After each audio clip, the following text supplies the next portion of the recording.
Donc, je vais faire ça.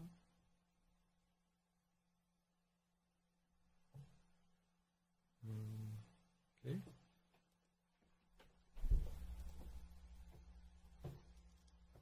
All right. I guess we're online.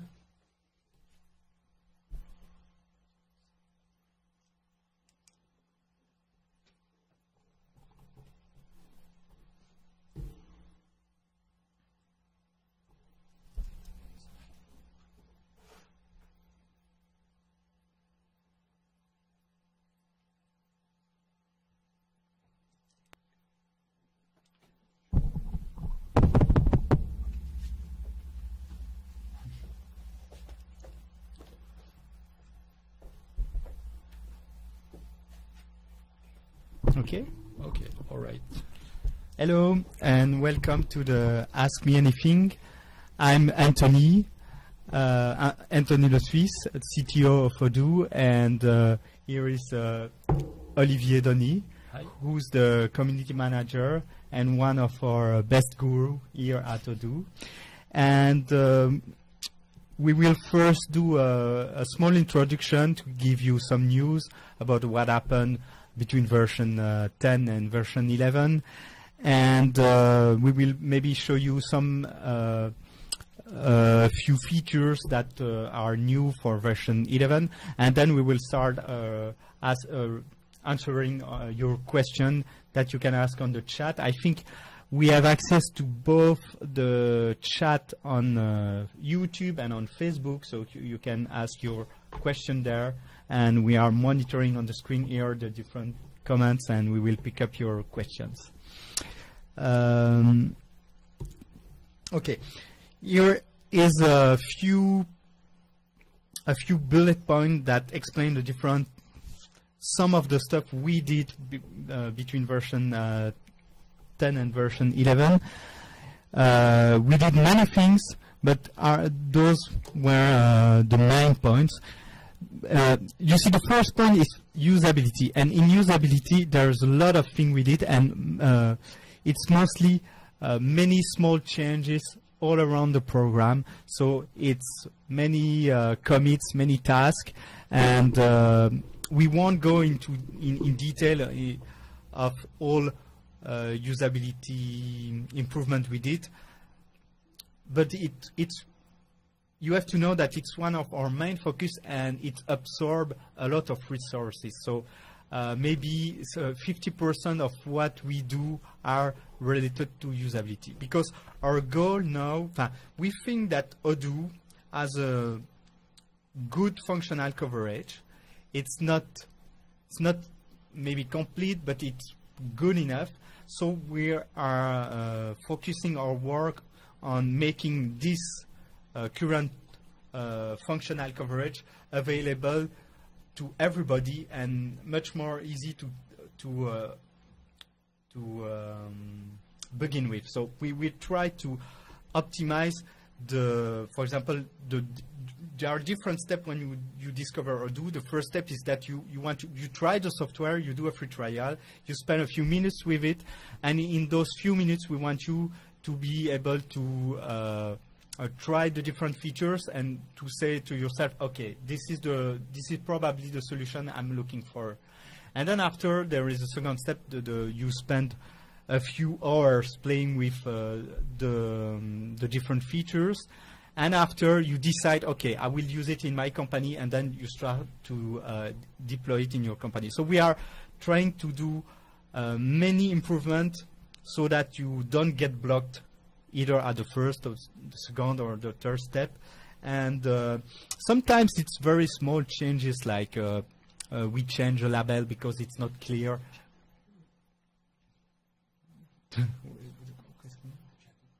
Yeah, it's open. It's okay. Thank you.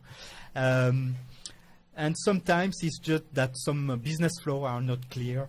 I think at the Odoo experience, maybe we will show you some of the usability improvement. But now I will discuss about other things that are really new stuff.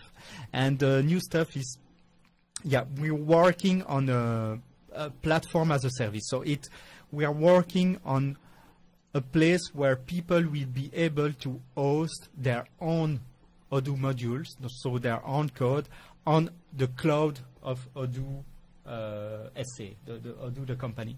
So you will be able to register online and deploy your code on a platform. The platform is still in development, so I won't give you all the details because we are still discussing about many of the details, but I think we will have something ready for the Odoo experience in October. And it's a huge change for us because many of the customer and user want to be able to be hosted on the cloud, and many partners also, they don't want to some of them they like to host themselves, but many of them, their core business is not hosting stuff, doing the sysadmin, the backups, all that kind of work, and they want to delegate that. And with the platform as a service we are working on, you can delegate all those work, and we do the hosting, we do the backup, and you can just focus on the code and the functionality for your customers.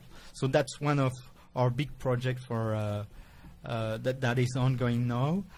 One other thing is the accounting localization. So we are working on many countries. So we take one country and we work on the localization, and we work with local partner to make sure that everything in Odoo out of the box works for those people.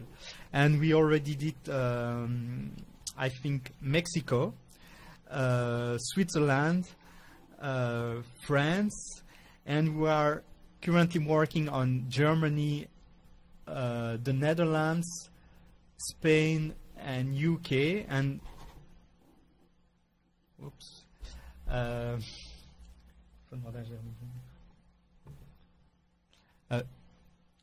Excuse me 2 seconds. Shaba, tu peux bien demander à aller me chercher Jérémy. Allez me chercher Jérémy. Okay. So we are working on those countries, and the next one, we do country by country, and we work with local partner and make sure that that everything works out of the box. Est-ce que j'ai besoin de son mot de passe pour Alors, viens, Jérémy.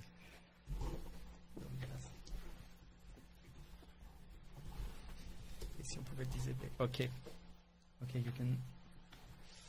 Sorry, I have to disable the lock screen. Yeah.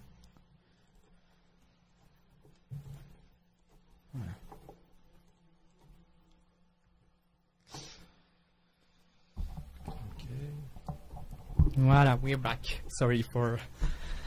Also, one other thing we did is a new feature that we call on the project view.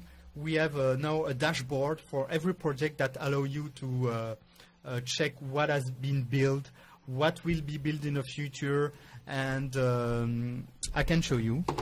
I can show you on Runbot. Yeah. Maybe the feature. I will log into master.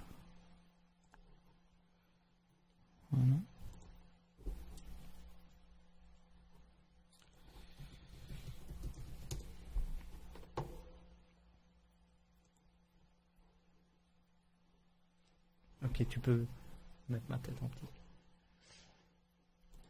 Projet. Well, we have now an overview tab on project. On this one, you don't have much data, but it's a screen that shows you what has been built, what will be built, what's the profitability of the project, and it will show you the timesheet of every person by person. And it will, if you have forecast, it will also show you the forecast. I'm trying to find if there are some demo data that have timesheets. No. And no. So,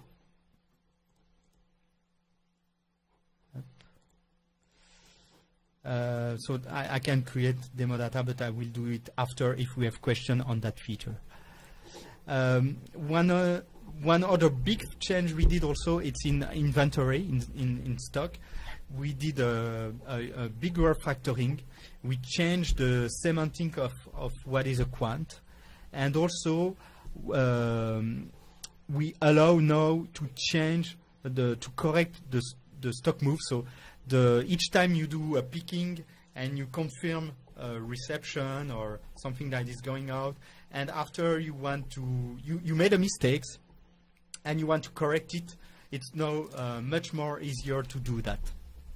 And it's also better in terms of performance because we don't create as much quant as we did before, so it's much more performant. And okay, and in MRP, but I don't know if it will be ready for V11. We are also working on a new screen to process the work order. So it's the screen that the people actually use when they are producing in the factory.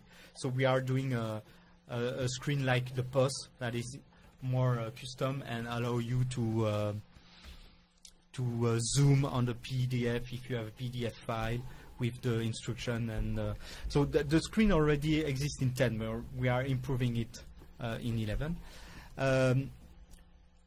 In the website builder and e-commerce, we did also a lot of refactoring on the editor itself. And in e-commerce, we change also the checkout process. We make it. It's mainly small changes, but it's better in mobile. If you are using a mobile phone, it's responsive even at the checkout. So it's easier to do the checkout from a mobile phone, and a lot of small details that makes it easier to use for the customers on the e-commerce. We did also a lot of change in Odoo Studio, and that maybe I can show you. We will go on a form view, maybe. Okay, we now have the drag and drop on the Odoo Studio. So instead of just adding fields, you can easily drag and drop them like this, and you have a new field. And I will give it a name. My date. And also, there's a lot of small feature that has been changed and made much more easier to use. I mean, the Odoo Studio is just a fancy layer for end user to use what was available in Odoo. So the technical foundation of Odoo Studio didn't really change. It's still inherited views. It's ER model fields or ER model if you want to add new stuff, but it's much more easier to use. And also one of the things that we merged recently is that when you do a lot of customization on a model, it was creating inherited view with different operation, and now we compute the sum of all those operations in one clean inherited view. So that was merged, I think, last week. Also, yes, that's something many people ask. We did make Odoo run on Python 3. So not everything has been merged yet, but we now have all the branches ready to be merged. And actually, it runs both on Python 2 and Python 3. But we probably plan to switch totally to Python 3 and not keep the compatibility to both Python versions. But maybe, Olivier, you can yes, I can maybe you can talk about that. Yes. So maybe so hello everybody. I'm Olivier. I'm an old timer of the Odoo R&D. And about Python 3, we've indeed merged most of the work that was done to implement the compatibility. The last merge was done today, and there is one remaining branch to be merged, the one implementing the support for changes in the string type models. This is a tricky one. It needs to be rebased and will be merged soon, probably this week or next week. If you want to try Python 3, it's actually possible. You can directly use the branches that Xavier Morel has prepared. You can find them on Runbot. I can maybe show this. Let me switch to my screen. Okay. And let's go to Runbot. If you look in the development branches of the Odoo repository, you can look for XMO, that's the program for Xavier Morel. And the last branch that contains the final fixes for the string model are labeled P3 for Python 3, IO for the last part regarding bytes and strings. So if you run this branch, master P3 IO for XMO, you're going to get, you can run it on Python 3. There is a corresponding branch for the enterprise. For the enterprise repository, also in the development version of Odoo Enterprise. And same thing, you search for XMO and you'll see the P3 IO XMO branch. So you need to run both branches together if you want to try out the enterprise version. Otherwise, just the Odoo branch for the community version. As Antony was saying, we have not fully decided yet what to do for Odoo 11, because it's quite an abrupt change to immediately drop support for Python 2. It would be doable. The amount of changes that would be required to make a module from the community or for a custom module that you would be using and to make it compatible for Python 3 is very small. Compared to what we did when we switched to the new API. Exactly, because you will only need to change a few things left and right, but not a lot of refactoring is necessary. You don't have to change the declaration of all your fields and so on. If you look at the branches, all the branches labeled Python 3 and the pull request Python 3 related from Xavier Morel, you will see the amount of changes that were necessary. It's actually not a lot of work. So that's an argument for switching to Python 3 exclusively. Another reason why it would be very good to do that is because if we maintain the compatibility with both Python 2 and Python 3, every commit has to be tested twice because we need to test it against Python 2 and Python 3. So that will mean a lot more testing, test builds, and slower progress for R&D and bug fixing and so on. So a bit more complexity. However, if we immediately drop the support for Python 2, it could be an issue for deployments for some users. I know that, and we know that developers are eager to switch to Python 3, but for some deployment environments, some stable production environment, upgrading Odoo will suddenly mean upgrading all the dependencies or upgrading maybe dependencies that are used by custom modules and that are not available for Python 3 or not fully compatible yet. So it's quite a big step forward, and maybe for this reason it would make sense to preserve the compatibility with Python 3 for one version. So those are the arguments for and against dropping Python 2 or not. So basically the bottom line is that Odoo 11 will be compatible with Python 3.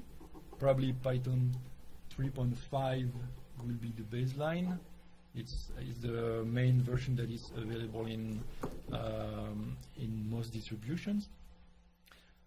But we're not sure about Python 2, basically. So if you want to cast your vote in favor of dropping Python 2 entirely or preserving it, feel free to explain your reasons in the chat, or to mention it on the community mailing list, or to contact us directly. All the feedback is interesting. Maybe we'll be running a Twitter poll to gather some extra feedback about this topic. Okay. I was browsing the different questions, and I saw there were a few questions about Odoo Studio. So somebody was asking, what's the difference between Odoo Studio if you use it on Odoo Enterprise or Odoo Online? And actually it's the same. There are no difference between the version in Odoo Enterprise and Odoo Online. It's the same code. And somebody was asking also if you could export your module of the customization you do with Odoo Studio. Of course, you can export, and actually all the customization you did everywhere in your database are exported into one single module. And also, yeah, that was the two questions about Odoo Studio. About Python 3, Olivier told you, what are our plan, and I think we will mostly switch and give away, stop the compatibility with version 2 unless we find some blocking stuff, or if we think people prefer to have something backward compatible, then we will delay probably that decision to the next version. About somebody was telling us that he wanted to create a native client like the GTK client. We don't plan to do that, but there was a big refactoring of all the web clients that we did in the last 4 months. So almost every JavaScript line has been rewritten, not everything, but let's say 80% of it, and it's much more quicker, and it flicker much less, because we did a new way to architecture the widgets between themselves and the way they communicate, so that for example, before you had editable list, and in the editable list was actually a form view disguised in a list. We don't do that anymore, and every widget is self-contained, so that if you compare the web client in master and the web client before, it's much more speedier, and it will also allow us to improve the web client. For example, what we plan to do is to improve the way you do accounting and coding. When you have to encode a lot of invoice or a lot of account moves, so that you can do everything from the keyboard using tab and enter and be very quick. And also there was a question about somebody telling, I go from version 8 to 9 to 10, and every time it's getting slower. And there is a lot of work now going on improving the performance. So today, Raphael explained me, you probably don't know it yet, but we reduced by 10% the time of the build. That's only for runbot, and it's not on everyday use, but the way we were, every time you install a module, there was a lot of thing we did that was not necessary, and we could factor it, and it's much more quicker. So our focus now is on performance, because we know that we added many features, and also the ORM is very easy to use, but sometimes we do to make it easy to use for developers. For example, you have function fields or compute fields. They are very easy to use. You define them, they works automagically. But to do that, we sometimes have to do a query in the database to know which record has changed, etc. And now we are spending our time not to add those features, but to improve them. And maybe Olivier can show you. You can show the what we are so working let me with. share my screen. Let's switch to this. Yeah, Okay. maybe you can. Voilà. So that's a tool called PyFlame, and what it does, it when you run your process, it makes snapshots of the stack every 10 I think it's every 100 milliseconds, 10 times per second or something like that. And so you have a snapshot of the stack, and you combine all those snapshots in a graph, and it's not a graph that shows you the time. It's actually, we group the same stacks together. And by looking at this graph, you can say, okay, we spend most of our time in this stack configuration, so probably this function and this function. And if you look at the top of the stack and you see a function that should not take much time, then you have a problem. And for example, in the middle of the screen, you can show maybe that part here. That part is the part that I showed you, I told you before, that was optimized. This part here. And this part has been totally removed. And if you go down, you can see that that's maybe 12, I think it's less. It's 8% of the build. So 8% of the build. And now, if you are on Runbot and you push a commit, it takes more than 30 minutes. So it's very long between the time you push your commit and you know that all the tests passed. So it's important for us to optimize that time, because it reduces the feedback loop that developers have about their commit, and so it improves their performance. Did you look at some other question?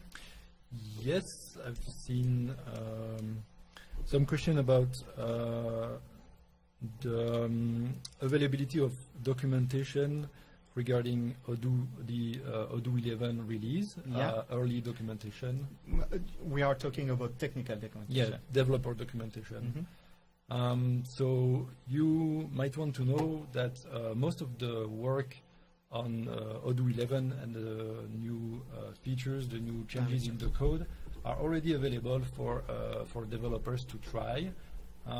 We have also published a little bit time ago on the community mailing list a full list of all the changes that have already been merged for Odoo 11, all the changes that will be included for sure in Odoo 11.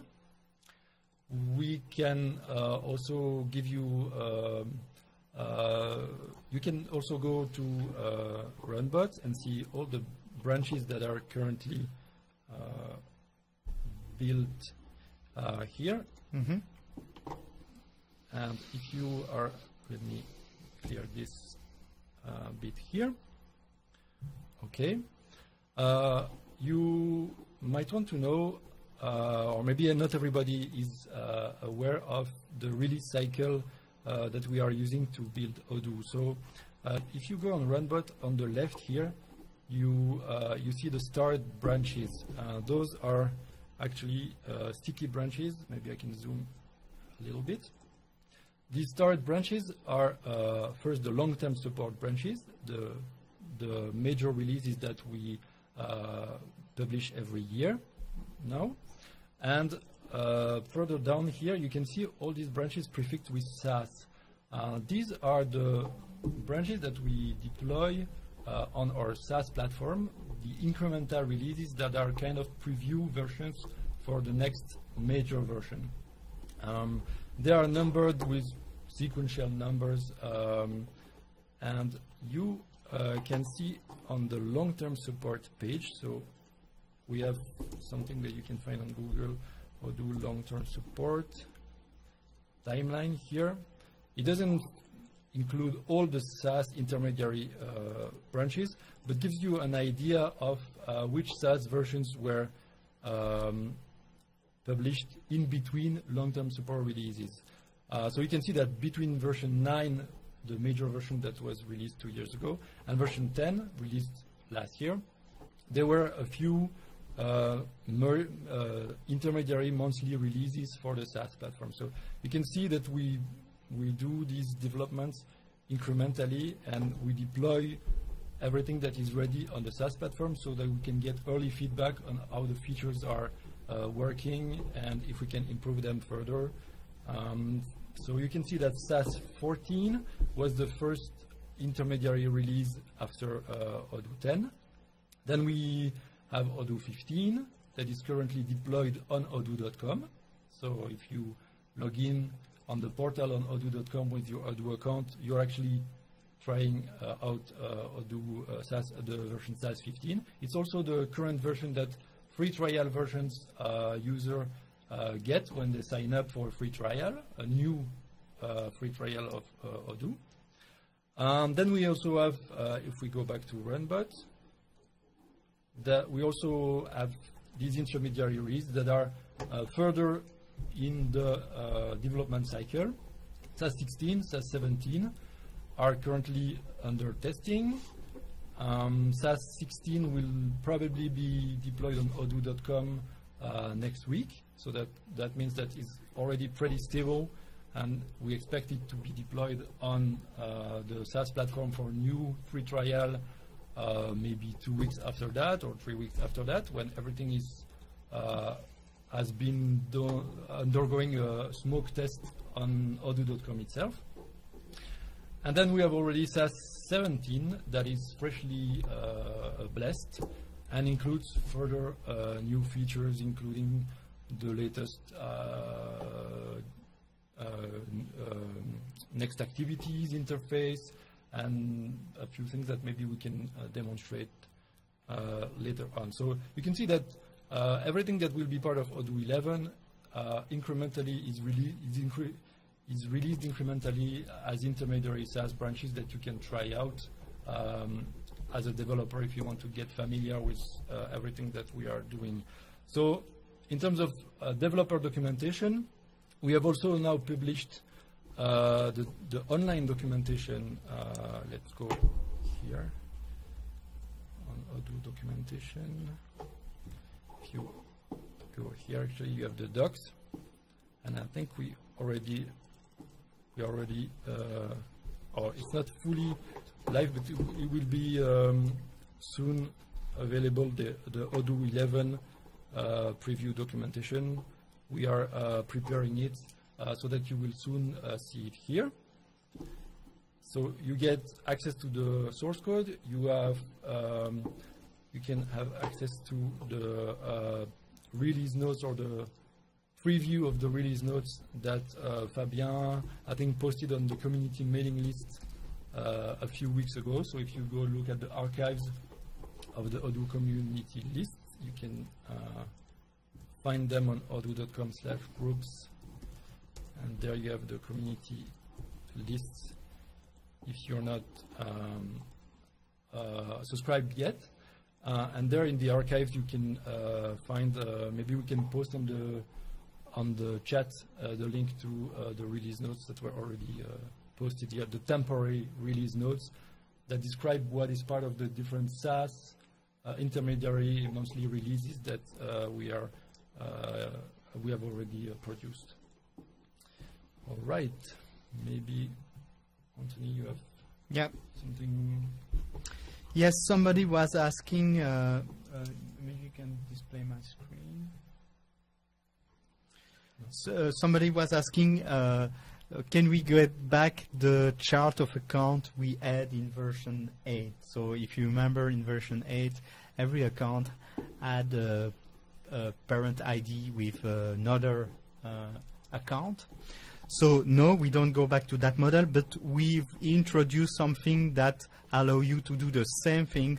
So now if you go on the chart of account and I take an account, you have now a group here, and the group is allow you to and the group, you can do a structure of trees. So if I go in accounting groups here, I can do a category with prefix, And this hierarchy, you will see it in the different reports like the profit and loss balance sheet, and you will see that hierarchy again. So we get the both, the best of both worlds, because you still have, you can define any kind of report by selecting the different account, but once we want to display the account, it will follow the hierarchy. Another thing that was asked a few times, I don't know if it was the same person or different person, but it was about the speed of the inventory. So they said, okay, when we get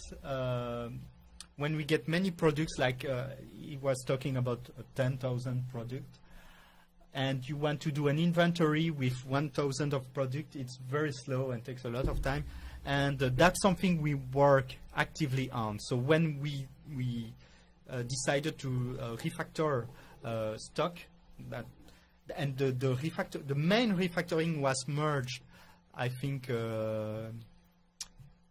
it was Friday, yeah, just Friday before leaving. And one of the motivation behind that refactoring was to get better performance and allow also the past to be changed. And now that that is done, we are working on the performance itself. And we saw that one of the main bottleneck in performance, and it's not only in stock, but it's in the whole Odoo, was the mail message and everything related to mail message. So to the Discuss application and to the chatter widget that we have on every object. So by profiling a bit, we saw that maybe 50% of the time is spent on messaging. And actually, messaging is a very important feature. So it's normal that it takes a bit of resource, but maybe it takes too much, and we are investigating what to improve in messaging to reduce the time to process many operations. And before doing that, we did some optimization in the ORM layer itself, because there were some stuff to improve, especially things related to compute fields, the way we trigger the recomputation of fields. And we did some improvement there, and there are one or two branches that are not yet merged, but will be merged soon and improve things. And then I think the next step will be to improve the functioning, the working of the Discuss application and the chatter widget. So there's a lot of work going on that right now. Antony, maybe I can also mention that we have a patch for specifically the computation of the inventory. So changing the inventory in version 10 is very slow for when you have a lot of lines in your inventory adjustment. And maybe I can show the patch that we have an experimental patch that, if validated, will be deployed, as you can see, in stable releases to drastically improve the speed of computing inventory adjustments, including with hundreds of lines in the inventory as well. Okay. Somebody was asking also, what about Odoo Studio? When will you release it for Odoo Community? It's not planned, because actually everything you can do in Odoo Studio, you can do it in Odoo Community, but you have to do it by yourself, creating the views, adding the fields. So Odoo Studio is just a fancy interface to be able to customize more quickly, and it's the reason why we want to keep it as an enterprise feature. So people who want to benefit from those, speed ups when you are doing customization, will have to subscribe to Odoo Enterprise. So it's not planned to move it into Community. Somebody was asking about keyboard shortcut. Yes, I told you about that. Now that we have a new we have refactored the web client, it will be much more easier for us to implement those keyboard shortcuts. You have to know that at the moment there are already some keyboard shortcuts in the web client, and I think you can display them if you. You can show here. If you click shortcuts, you have the different shortcuts here, but it's quite limited, and we want for accountant for them to be able to input everything, like inputting a full invoice and going to the next without even touching the mouse. There was another question about recurring invoices. So that's something that is already available, but it's available in Enterprise with the subscription module. You can set up subscription, and those subscriptions generate invoice like every month or every week, every year. So that's something that is already available. And somebody else was asking about splitting the web layer of Odoo with the, let's say, the business layer. That's something that is not planned. The reason was about security, but I think yes, maybe it could help in some use case, but I think in many use cases it won't help. But that said, because we know that many Odoo will be publicly available, security is a very important stuff for us, and Olivier is the person who's responsible of all the security here at Odoo. So it replies to the security@Odoo email. We receive the email, but it's mainly Olivier that processes it. And we have a lot of people from the community who submit security issues. So sometimes we consider it's valid, sometimes not. Many times it's not. So there are some guidelines, and we recommend you to check those guidelines. And we recently made a few important security advisories. So you have to know that security is very important for us. Maybe you Yes, maybe I can explain a little bit about that. So we have set up a security incident response procedure. So basically we have a team of people, myself included, who are monitoring and answering as fast as possible the security@odoo.com mailbox. And we have a procedure that is actually quite complex and actually used a lot. We are receiving now, lately it's something like a couple of emails per week of security reports. Sometimes it's a bit less, like a couple of months. It depends on it changes over time, but lately it's increasing with many reports from Asia these last few weeks. Most of these reports, we investigate them. Most of them, fortunately, turn out to be false, so they're like false positive reports about something that is not really vulnerable. We try to have a complete documentation of what we consider to be a security issue and what is not. Let me maybe show my screen here. So let's go to the responsible disclosure page.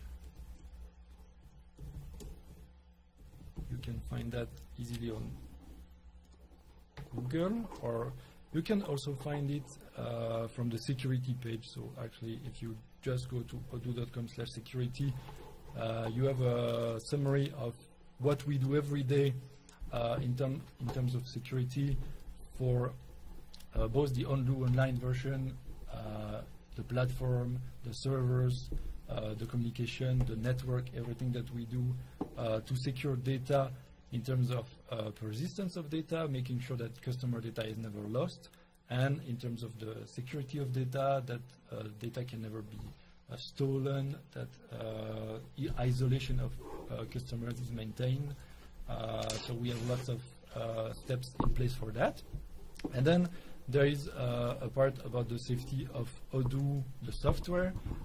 the way it is designed to be secure, the way the security model is designed, the way we typically fight against the top OWASP vulnerabilities that security researchers know very well. So you can on this page here see what are the main OWASP security issues and how Odoo is designed from the ground up to prevent entirely these security issues.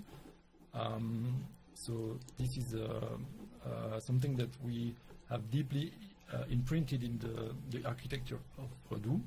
And then you have a link here to the responsible disclosure page at the bottom, just in case. This page, as you can see on the right, has kind of a hall of fame of all the security researchers that have helped us and help Odoo every day. And you can see that the list is getting quite long, with some people reporting a lot of very valid security issues. So these guys are precious and protecting the security of Odoo users every day. So we really thank them. So here is the page describing how it works and the security incident life cycle. So basically, it starts by someone finding what they think is a security issue. They send an email to the security team. They can encrypt it with GPG if they want, or if the issue is very sensitive. And then we try to analyze it very quickly. Usually we reply within 24 hours, really, to every email that reports a new issue on Odoo, whether it be the Odoo Online platform or Odoo, the software itself. And then we discuss it. We explain if we think that something is not valid, we explain why. That's why we have here at the bottom of the page a long list of what are the frequently reported issues that are not really dangerous for the safety of Odoo users and that we don't basically plan to address, and the qualifying vulnerabilities that we definitely want to address. And then based on the validity of the issue, we work with the researcher, we write a fix, we test the fix, and when it's ready, we send it first to all the subscriber of Odoo Enterprise. So that's a service that is included as part of the Odoo Enterprise subscription. And then we leave them 2 weeks, 3 weeks to deploy and update all their production environment. Sometimes we get a lot of replies by email, so we have to discuss the impact of the security issue and help our customers deploy the patches and bring their system up to date.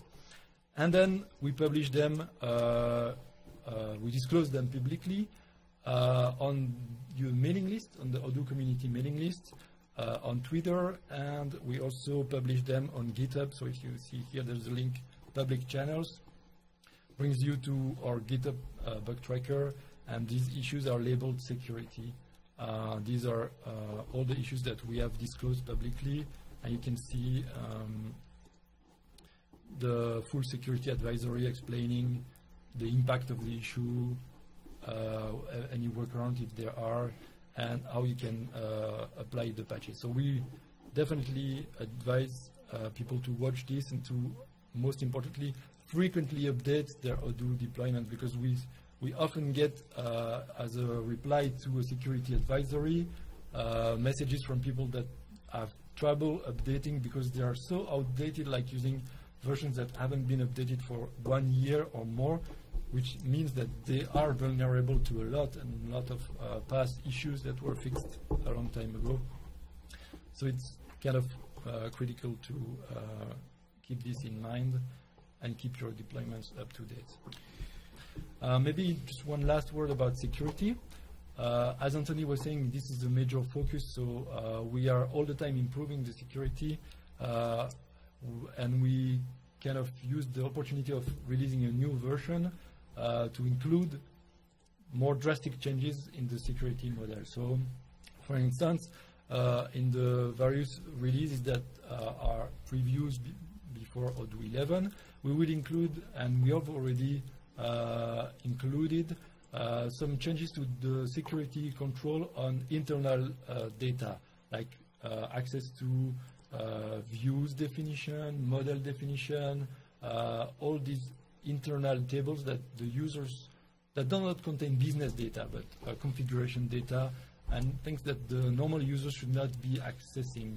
And we have hardened the security of this. So if you look at the master branch, let's say you go to runbot on the master branch and you look at all the internal tables on which the users have read access, you will notice that there are a lot less of them than with Odoo 10, because we have tried to harden this, the security of these models and make sure that only the ones that should be available through our PC and to the clients and to the UI are actually made accessible, but everything else is closed down and only accessible to the system itself.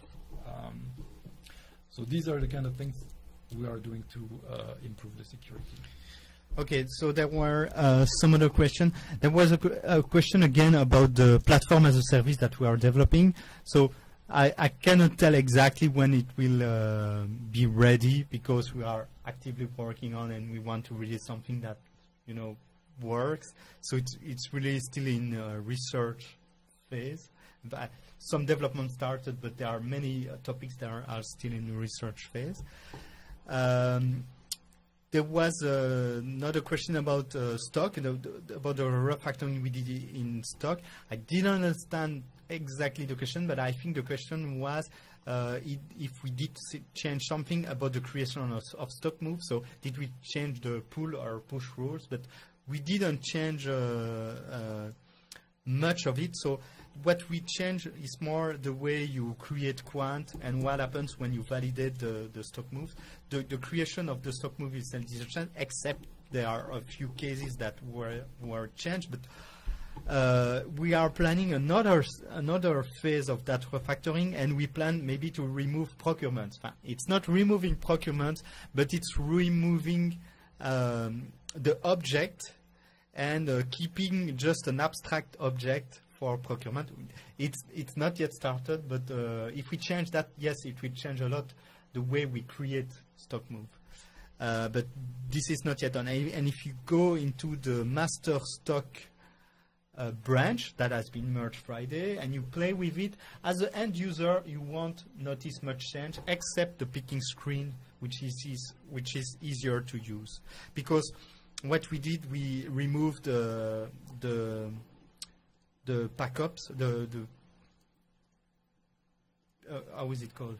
Stock picking, no, stock backup operation. Stock back operation, and we replaced them by a stock move line, which is something equivalent, except it's simpler the way it deals with backs. And by doing that, we keep the whole detailed information about what happened that is stored on the stock move line that we didn't have in version 8 when we were using the pack operation. Well, that's maybe, I won't go into detail, because I think when we will present that at Odoo Experience, we will go into very specific detail. There was a question about DB restoration on Windows. I think it works, and if it doesn't work, it's a bug. You should be able to, you are on the same topic, restore and backup database on Windows. There was a question about Odoo Studio and the report. Yes, it's not yet ready, but we are working on a report designer for Odoo Studio. So it will allow you to create QWeb's report, dynamic QWeb report, using the HTML editor with some advanced widgets, and it's still under development. So yes, we're working on it. There was some question, and a question about the bus. There is a bug in the bus, a timeout on that line. We won't answer that kind of question now, but if you see a bug, don't hesitate to create an issue either on GitHub or via the help channel if you have an Odoo Enterprise contract. there were some other questions very specific to a use case, like I get trash back when I do this or that. That's something you should create a ticket or an issue with, because we won't be able to answer that from the chat because we don't have all the details. And there was somebody asking what are the roadmap about HR. Maybe you can switch to my screen. So about HR, what changed? It's the way we do expenses. We improve a bit the way we do expenses. We change also the way we do leaves. So, but I won't show it. But there were some usability change mainly, and there is two new features that you can see here on the employee screen. Now you have what we call a organization widget. It doesn't show you the whole company, but show you locally for that employee what are his manager. So it shows you a local tree of the organization.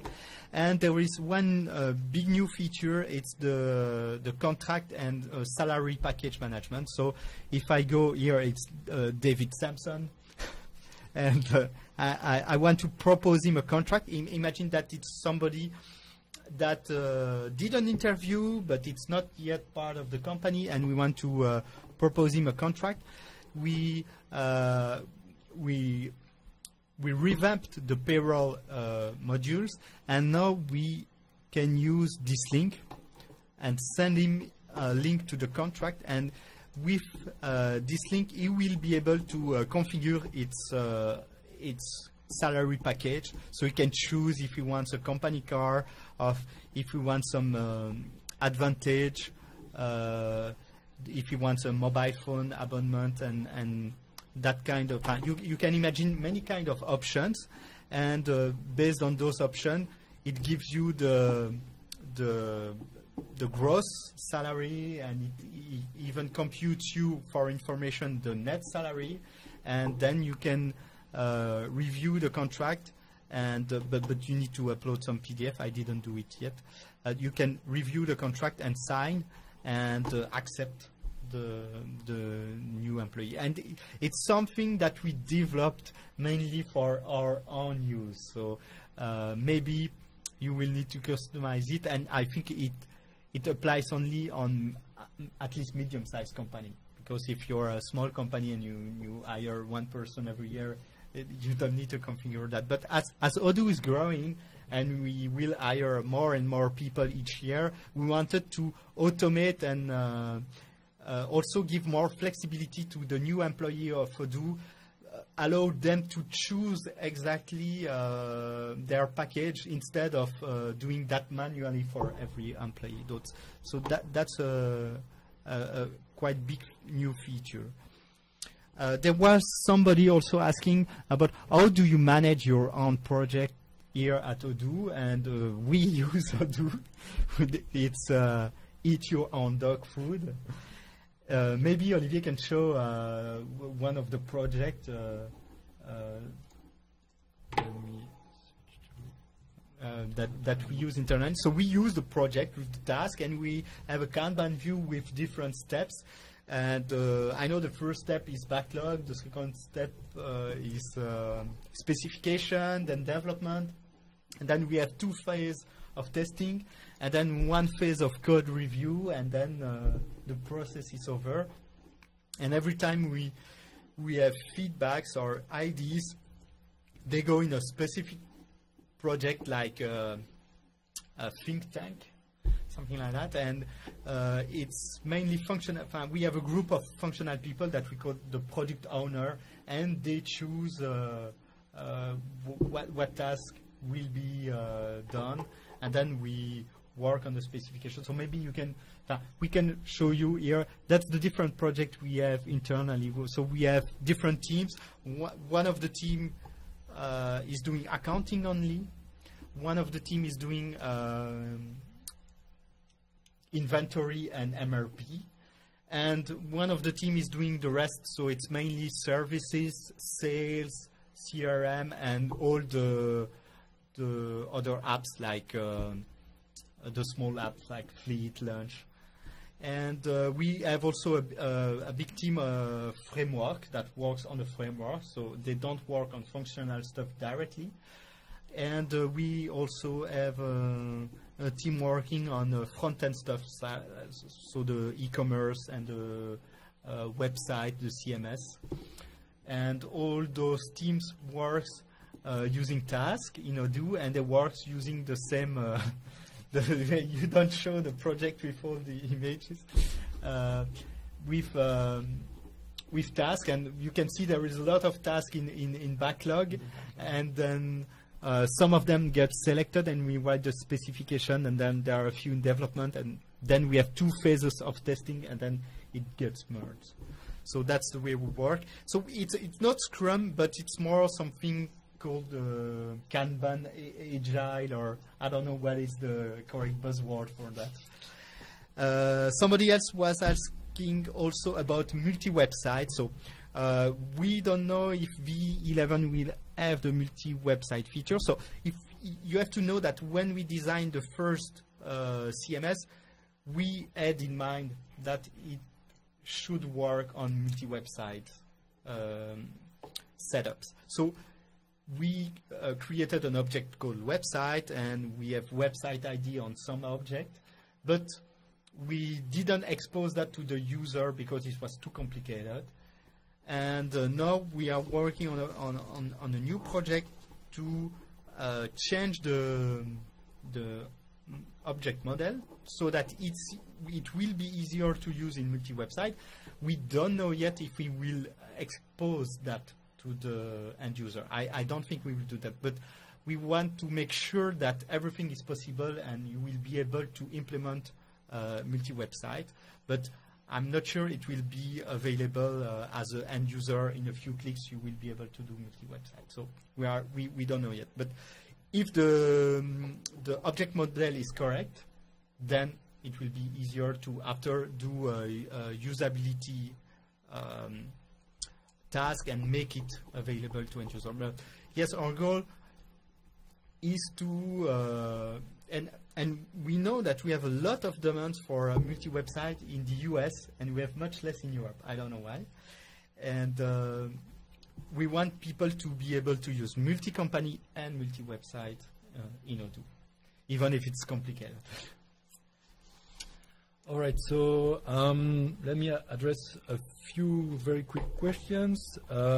Someone was asking if there was a Slack channel or some community forum to use for users. So we do have several resources for community users. The easiest, if you want to find them, is to go to odoo.com. Let me show that on my screen. Okay. And you go to community, and you have all the links for users and developers and partners. So users, you have the help forum. So we have something that looks like Stack Overflow, Stack Exchange, where you can ask questions, search, rate, and so on. We have mailing lists. I've mentioned the community mailing lists before, so there are many community channels where you can find information and ask your questions. And of course, if you're looking for support, you can also just go to our website and use the live chat. So let me switch there to odoo.com. And on the bottom right, you will see when someone is available to chat, you will get a chat pop-up where you can ask questions on the live chats. We have very nice people answering the live chat, and they are directly connected to Odoo developers and the Odoo staff, so they can get answers very easily. They're also connected to the Odoo support. And of course, as a customer, you can also go to odoo.com/help. Where you can contact our help desk. You have several different questions that are asked. You have to select what kind of contract you are using and so on. So that was a quick one. Another quick one. Someone was asking about improving the performance of the point of sale. So I think someone in the chat mentioned that they should first be sure to be using the point of sale cache module. So it's just called post_cache. You can look for it in the standard applications. That's one thing that will drastically speed up loading the post. There was an earlier question about new features for the point of sale. I'm not sure if we mentioned that we do release new versions of the postbox firmware from time to time. You can find them on nightly.odoo.com, and the last one, the nightly.odoo.com, let me show you.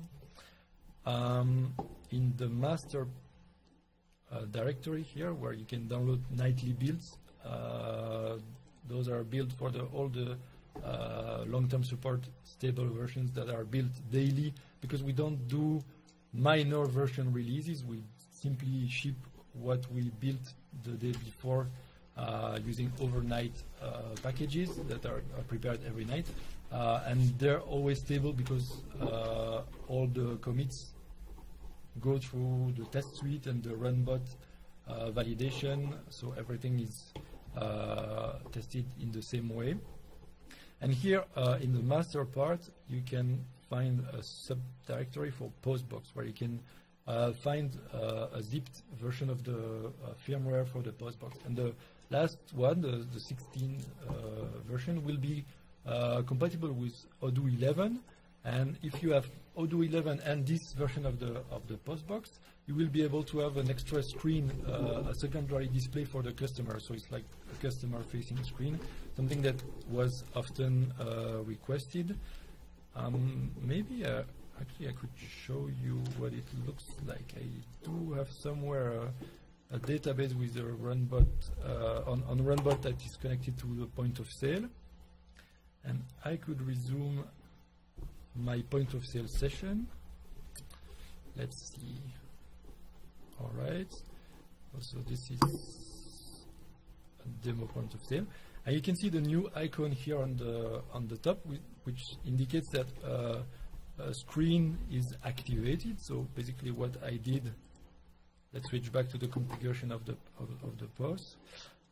Settings is further down here, where you can configure everything related to your hardware, devices, and the presence of a postbox. You see there is a new option here for customer-facing display, and when you check that, you can actually see a quick preview where you can a little bit customize what the screen will look like. You can put your own logo here. Let's put a logo or something. Okay, this one. And we can save it. Where is it? Is it a very big one I selected? Maybe it is. Let's see. Or maybe it's not working yet. Let's see. Okay, let's customize this one and let's upload an image, pictures, logo, something. Okay, this one. Okay. Let's see if that works already. I cannot see it here.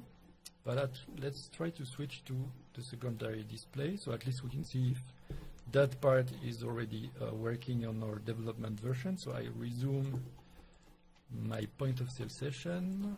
I switch to my order. Let's sell some stuff. Okay. And let me try to switch for a minute to this. And I will try to plug my output, my video output on the postbox directly. All right, and now let's switch to that. Okay, so this is the secondary screen. You cannot see my screen anymore because I plugged the postbox instead. But I can continue playing with my session, and you can see live the updates. You see, I've just let's put What can let's add Oh, grids. you can display your screen inside the other one. No, because I use the HDMI port, Okay. HDMI Okay, port okay. of my laptop. Okay. But you can see here that I'm adding stuff. Let's put oranges, okay, and you can see them appearing on the Okay. display. Let's pay, okay, and let's put $50. Okay, and actually I just printed the the post box because the ticket was just printed. But anyway, so that was just a quick preview. So it's very cool. You just plug the post box to your printer, to your barcode scanner, and to a screen. Exactly. And the screen will be the front-facing part of your point of sale. And if you want to use an iPad instead, you can do that as well, because it's just a web page that we load on the main screen in a kiosk browser mode, and actually you can use an iPad and connect to it. And you can customize the screen. You can customize to put your logo or to brand it your own way. Exactly. Somebody was asking, it's very specific, about the partner ledger that didn't display the initial balance. And you can display my screen. It has been fixed, and in V11 you now have the initial balance. Can you display my screen? Sorry. Wait. Wait. There. Okay. Well, now you can see that here you have the initial balance, and there are a lot of small fixes also. And it goes into the usability point I told at the beginning of the session. A lot of usability fix and improvement we did in the financial report of Odoo, and also technically we changed the way it's generated, but it doesn't really impact the functional aspect, but it's more simple from a technical point of view, and we reduce actually the number of line of code and templates we use to generate the same reports. There was another question about helpdesk and timesheet. Yes, I don't know if it's yet merged or not, but we have now a way to timesheet on helpdesk tickets, and those timesheets can be associated to a task, and that task will be created by a sales order. So you can say, okay, I want to sell an amount of support hours, and people will take from that pack of hours and we reduce them, or the other way, people submit tickets, we timesheet on them. We can do it just for the costing, but we can also re-invoice the number of hours we spend on the different tickets. And maybe you can show the on the project I showed at the beginning of the session. On a project here, we have that screen. I didn't create a forecast, so it doesn't display everything, but you can see here you have a summary, and I did just one timesheet of 9 hours to display the time by people, and you can see here this project and this task were not created by sales order, but if they were, you could see the time that is billable and the time that is the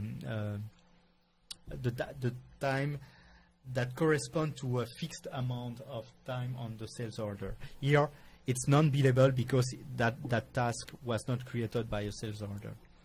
And no,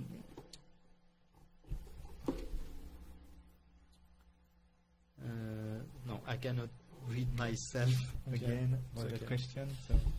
Okay, just a couple of small answers. So I think people were worried about enterprise support and being able to ask functional questions, so like business-related questions.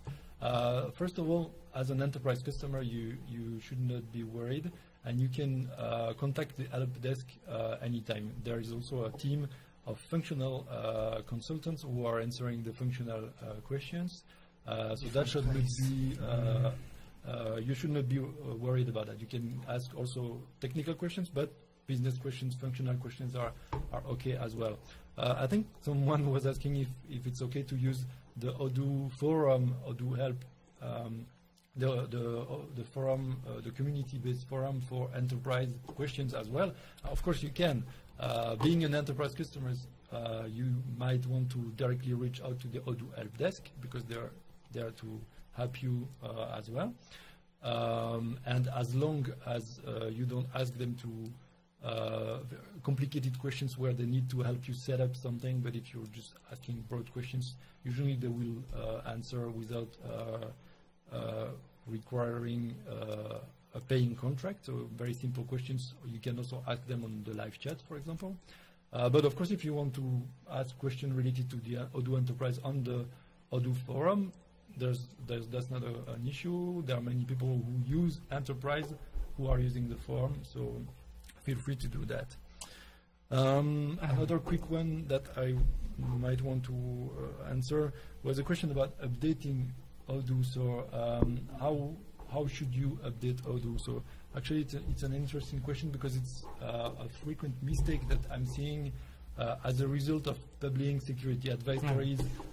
We have many people trying to update their Odoo installation, and most of them are not really sure how they should be doing that. So updating in the sense of getting the latest version from your existing long-term support. So let's say you are on version 10 and you want to get the latest changes and bug fixes for version 10.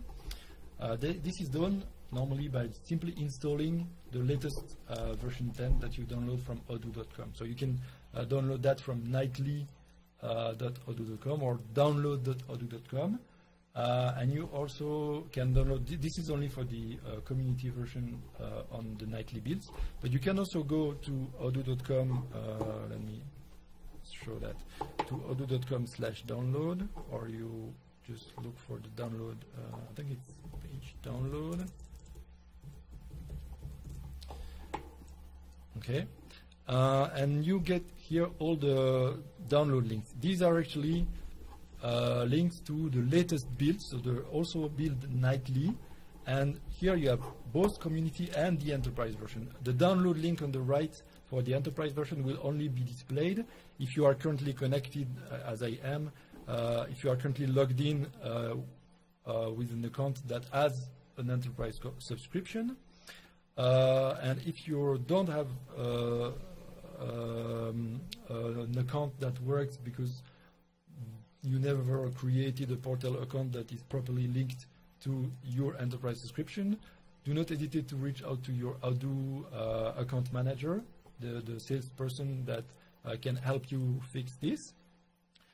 And normally you should also have received a direct link to this download page, but with a special URL in the email that directly grants you access to the download section here. So there's a special ticket in the URL that gives you this link, and the download will be recorded for your enterprise contract. So that's if you do not see the link and you do not manage to log in with an account, you can look back in the email you received with the purchase and you have a link for a direct download. So you simply, let's say you want to update your Odoo 10, you simply download the latest package and you install it over the existing package. If you have a Debian or a Linux-based installation, you just install the new package and it will be automatically upgraded in place. If you are using Windows, you simply install the all-in-one package on Windows, and again, it will do the right thing. These operations do not change your data, so your database will be preserved. There's nothing changed in the database. In fact, you do not need to run the synchronization procedure that can be done manually. Sorry. Yeah, and there is a question, it's related to that. Every time we do an update, do we have to... okay, yeah. Exactly. That's what I was going to address. So someone is asking, do we need to run this option -u to update a module? And actually you don't. We try and we work hard every day to make sure that the release that we call stable are stable. And this means that it's like pull and forget. You can just pull the code using GitHub or download the latest installer package like I have discussed, and it works out of the box. You have no manual operation that you should do. This is what we call stable. Sometimes in rare cases, a fix might involve some change in data that was part of the initial installation, like view definitions, screen definitions, or configuration data. In that case, if you want that specific bug fix, you might need to run like a surgical update of this specific module that needs to be fixed. But in that case, the bug fix team will notify you that this is necessary. So for most cases, if you have no specific bug, just update the source code, restart the server, and don't do any updates, because you don't need to do that. It's actually a very fast procedure. You could do that every day. We do that on Odoo.com and on the platform every week, maybe sometimes often, because we need to every time there is a fix, and on every Monday on every server. But also a question related to that just arrived. Say, if I download and install a new package, does it include the security patches? Yes, so of course the security patches are normal bug fixes in the sense that they are committed to the main tree, and when we send security advisories, the bottom line for being sure that you are secure is simply update your installation with the latest packages and you're safe. Again, you don't need to run any specific procedure, any manual steps, apart from deploying the new packages or pulling the latest code if you are using GitHub. We include, as part of the description of the security advisories, we do include links to the specific revisions that correct the issue. But these are only necessary if for some specific reason you don't want to blindly download the latest version, and you want to just apply this fix because, let's say, you have a lot of customizations, or you have a very constrained environment where in big deployments that's often the case, that things need to be validated in the staging environment and have the validation of the users and the team and the owners and so on before they can be put to production. So if that case, and you want to do damage control and immediately block the vulnerability if, let's say, it's remotely exploitable and very dangerous, you just apply this patch. But in most cases, you should not be applying the patches. You should just be downloading the latest package and installing and be done with it. Okay, so other question. So there was a question about release notes. So how can I know what are the change between version 10 and version 11? So you can follow the different commits on GitHub, but there are many of them. But every 2 months when we release the SaaS version, we create a release note. And I think we send it by email to every customer, but I'm not sure. And is it public? The release notes we do when we do every SaaS release, when we do every 2 months, is it public? No, I don't think it is public, okay. But Fabien copied them and published them on the community mailing list. Okay. And we can do that from time to time. We maintain kind of an internal wiki with the technical, so it's very minimalist descriptions that are mostly incomprehensible to someone else. So we try to format them a little bit better, and then we can post them from time to time on the community mailing list. If that hasn't been done for a while, feel free to reach out and ask us to do it. So there's no secret there. And when we release version 11, then do we do a release? Yes, a longer release. A longer release. Yes, for every new major version, release. We have a complete blog post with all the details of the new features and pointers to screenshots and sometimes videos and more information on the different topics that are in the release notes. Another question was about batch or writes. So I didn't really understand the question because I think you can already do. So the guy was asking, can we do? How can I do? No, do you plan to implement batch writes? But yes, of course, you can already do it now.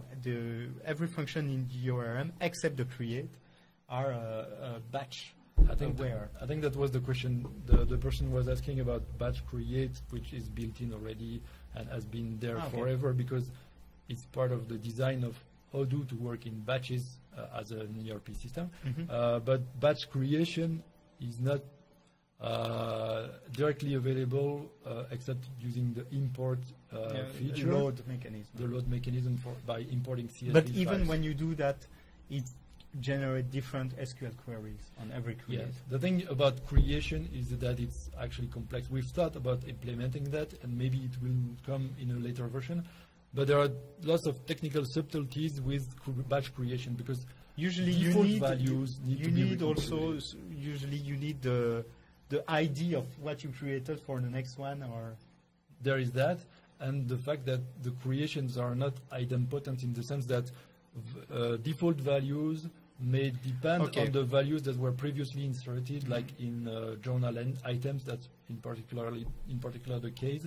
So it's complicated if we want to do batch creation and gain the speed, because if the batch creation is just looping one record at a time on the creation, there's no point doing it. You can already do an import with the CSV file, and that's what you get, basically. Another question was about point of sale scales. Does it work with scales?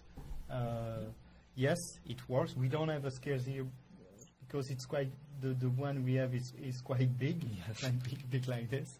But it works. You just plug it by USB, or you have a USB to serial adapter. Serial, yeah. You have a USB to serial adapter, and it's supposed to work. But not every one of them works. We have on the web page of the point of sale, there was an hardware pages, and on that page is listed the hardware that is compatible with the Odoo point of sale. Yes.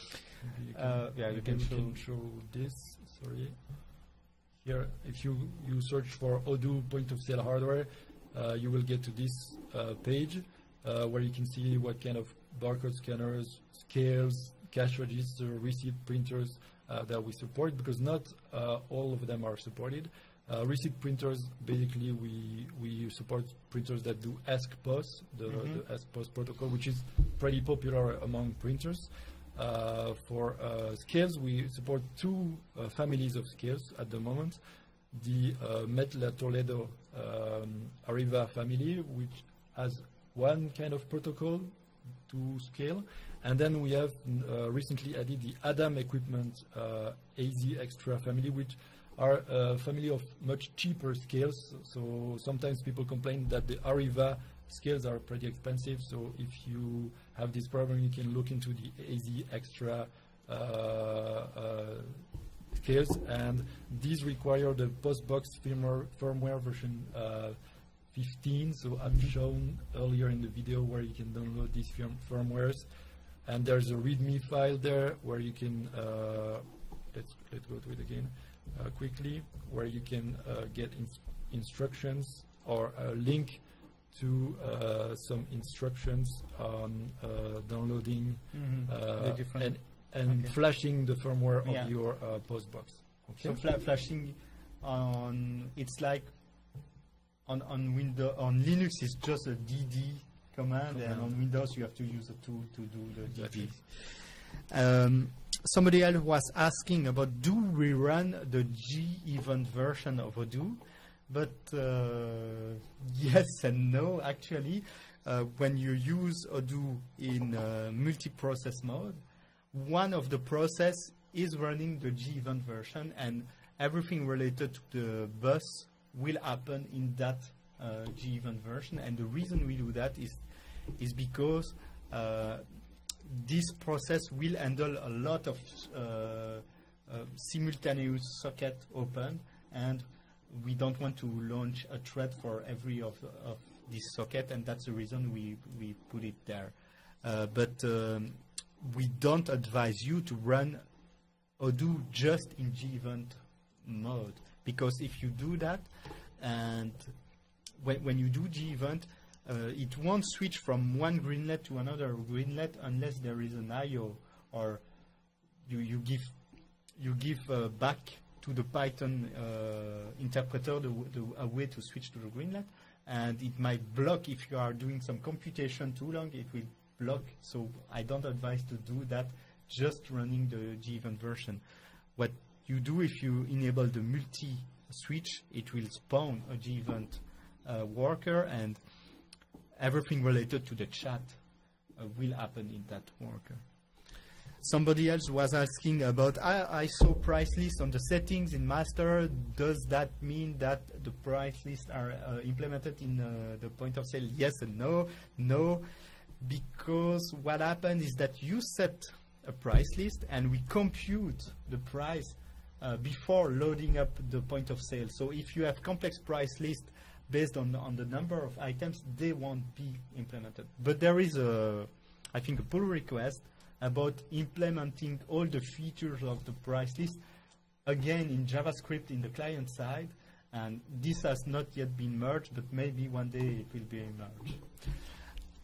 I can answer another one that I think has been repeated quite a few times over during the session. The question is about how the definition of access rights and the roles. So when a user because in the settings of Odoo you can choose whether a user is a manager or a normal user or an officer of a given app, but it's not immediately obvious how you decide what can a manager do in Odoo.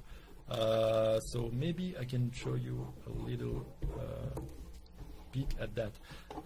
This is the screen of the users that you can see as an administrator. This is a normal runbot database. So when you switch to the details of a user, you get here the list of the application accesses that the users get. This is not a fixed hard-coded list.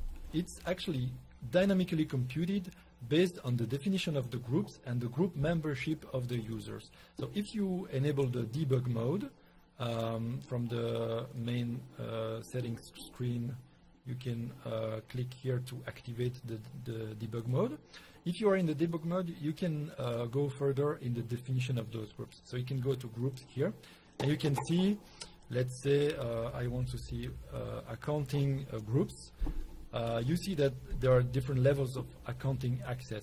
There is the accountant, there is the advisor, which is like the most advanced access, the higher access to the accounting. And there's the normal billing access, like for salespeople that just invoice their customers, but they don't need to run the financial reports at the end of the month and so on. If you drill down into one of these groups, you can see who is a member of those groups. And you can also see what menus this group grants them access to, the specific views that are only enabled for this group, like parts of the screen that only appear for these guys. And most importantly, the access rights that are granted specifically to this group. So you can see for every kind of object that they get access to, if they get read, write, create, or deletion access to these objects. And if you need to customize the access rights, you can do it here. This is a way to change what, for example, the billing members can do. But if you need, you could also define your own hierarchy of groups. You can add intermediary groups in the financial application, in the accounting application. And you could further refine the groups this way. The second part of access group of the access control is the rules. So maybe this is for a different topic or security presentations. But access rights control the access of a complete kind of document. So let's say journal items, and access rules control access to specific records in those documents. Let's say this is how you do multi-company restrictions using the rules. And the way, now this is even more technical, but the way the groups are built into a hierarchy of groups, and we can say that the advisor is like the highest access to accounting, while the billing is the lowest access to accounting, is through the group inheritance. You can see here the inheritance between groups. So inside the application for accounting and finance, I can see that the group billing here is the lowest group because it only inherits from employees. So this means that every user that gets granted billing access also receives basic employee access. So this cannot be granted to an external user or a customer or a portal user. Now, if we switch back to the groups, we can see that the next higher access, the accountant, inherits from the billing one. So accountants get everything that the billing users get, plus some extra things that are explained here. So extra menus, all the deep accounting access, extra access rights here, extra rules, and so on. And we can go further, and the advisor is the same thing. He inherits from everything that the accountant has. You see that there's a transitivity between the inheritance, and this means that the advisor is the highest group for accounting. And if you did, but this is really technical, if you did the definition of the structures of the group correctly, automatically the form view of your users here will be updated and will display that particular application as a drop-down where the groups are proposed in lowest to highest. So the bottom one here is the highest access, you see? And this happens automatically because the structure of the groups is properly defined.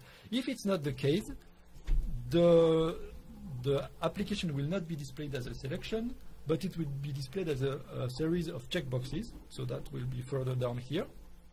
They will get like their own title, which is the application name, and a series of checkboxes, because the system could not find a unique path transitivity between all the groups that allows them to define a strict hierarchy. So there's just, in that case, checkboxes that you can toggle on and off. So that was quite a technical question, but I think it's there were a few questions like that. Can I ask, voilà, here, is it possible to write, apply right define on a request? Example, this person can access all billing in Paris but not here. Okay, so David was asking how to refine the access rights and give a person access to a subset of the records, for example, for a given shop in Lyon or Paris. How can you refine access to that? So that's what I've shown in the access rules here. Sorry, when you look at a group, this is what you define in the rules here. You can configure domains that are filters, and when one of these filters is applied, only the records that satisfy this filter will be displayed. So you can find my presentation on the security of Odoo from last Odoo experience. If you look on our slides on our website, I think it was called 10 rules for improving security, and there is a kind of explanation of how the rules combine with the rights, the access rights, to give you a complete security model and a complete control over who can see and do what inside Odoo. Okay. I think maybe we'll have to wrap up at some point because we are already over time. Okay.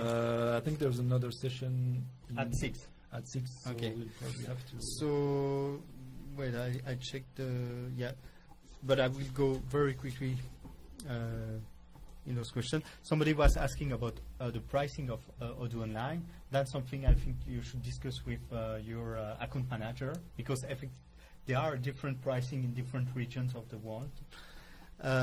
Somebody was asking about front-end testing. You can show my screen for a few seconds. We have internally in Odoo, we have the tour. That's the small arrow that pops up the first time you install a module. But it's used to guide people to a new module, but it's also something that we use internally to test a module. And every time we do a commit and it's built on Runbot, those different tests are run, and maybe I can even click on them here. They will click on the different items in the screen, and they will replay a full scenario. So it allows us to make sure that nothing is broken. And somebody else was asking about the scales. You can see the rainbow man. You can see the rainbow man. Yeah. Somebody was asking about the scales in the inventory warehouse module. That's not supported. The scale is only supported when on the point of sale, when a customer comes with apples and you need to wait the number of and that's items. mostly because it's a physical device that needs to be connected to an interface that bridges with Odoo, so that's the job of the post boxes for the moment. Somebody was asking also if we looked at async I/O in Python 3. We didn't look at it yet. We first need to switch and then we will check it. Somebody was telling that, I told him not to use G-Event, but he still uses it and he thinks the performance is better. And maybe one of the reasons the multiprocess is not as good is because when we use the multiprocess mode of Odoo, there's only one request per process, and we are wasting some resources. But we are forced to do that because Python 2 and Python 3 still has the problem of the global lock, the GIL. And if we want to use multiple CPU, we are forced to do that. So that's the reason. So it might be, it tells us we are using less memory. That's true. You will use less memory, but you won't take advantage of the multiple CPU. Somebody else was also asking in inventory about the valuation. We now implemented in the stock refactoring a new kind of FIFO. It's the financial FIFO, and actually that's the FIFO version everybody was asking to. So we don't use the quant anymore to put the cost of each item, but every time something leaves, we consume the incoming stock move, and so. Even if you give another item, we take it, we reduce the cost by the order it came in. And that's a big improvement of many people who were asking that kind of FIFO. And somebody else was asking about the mobile version. There is a new iOS mobile app that comes, and it's similar to the Android version. So it's mainly a wrapper around the web client. So what it does, it's spawning a web browser and displaying Odoo full screen. So somebody else was asking, can I have access to the source code of the mobile version? Yes, because actually what you see in the mobile version is actually the code of Odoo. Of course, it's the code that you have in Odoo and Odoo Enterprise, because all the responsive features are only in Odoo Enterprise. And somebody was asking also about mass updates of records. And we have, I think, a branch or a task to do mass update, but I'm not sure it will be merged. I know that in the community, there is a module called mass editing or something like that, made by Jay, I think. And so maybe this will be merged in Bulletin, but it's not yet confirmed. Anything else? I saw maybe a very quick one. I saw questions, a lot of repeated questions about whether Odoo Studio is coming to the Community Edition. And of course, we had to create an Enterprise Edition to have a profitable business model and to make sure that Odoo is still there in a couple of years. So we need to keep a balance. I think Fabien addressed this in the previous Ask Me Anything sessions that you can find on the YouTube channel. So basically, it's not planned in the near future that Studio will be part of the community, because it's one of the features that are here to sell the Enterprise Edition. Yeah, that makes sense, I think. Somebody was asking about Amazon and eBay. eBay is already there. Amazon is not yet merged, I think. But both on the Enterprise Edition. Yeah, both are obviously. Yeah. Those are added values that we still now need to have in the Enterprise Edition until we find out that they don't represent selling points anymore, or that we have enough other selling points in the enterprise edition to preserve the business model and the profitability. Okay, maybe we can conclude here and tell you that probably there will be some other session in the future. Maybe those sessions will be oriented around some topics, and also to remind you that you should not hesitate to contact us. And Olivier told you there are different ways to engage with us, either on the forum, on the GitHub, or maybe sometimes directly by email. If you have a security issue, there is an email for that. If you have a problem specific to your database or to your implementation, it's better to open a support ticket or an issue. And we hope also to see you at the Odoo experience in October. Definitely. I think it's the first week of October, around the 5th, I think. And I think that's all. And thank you for watching, and see you next time. See you next time. It was a pleasure to be with you today.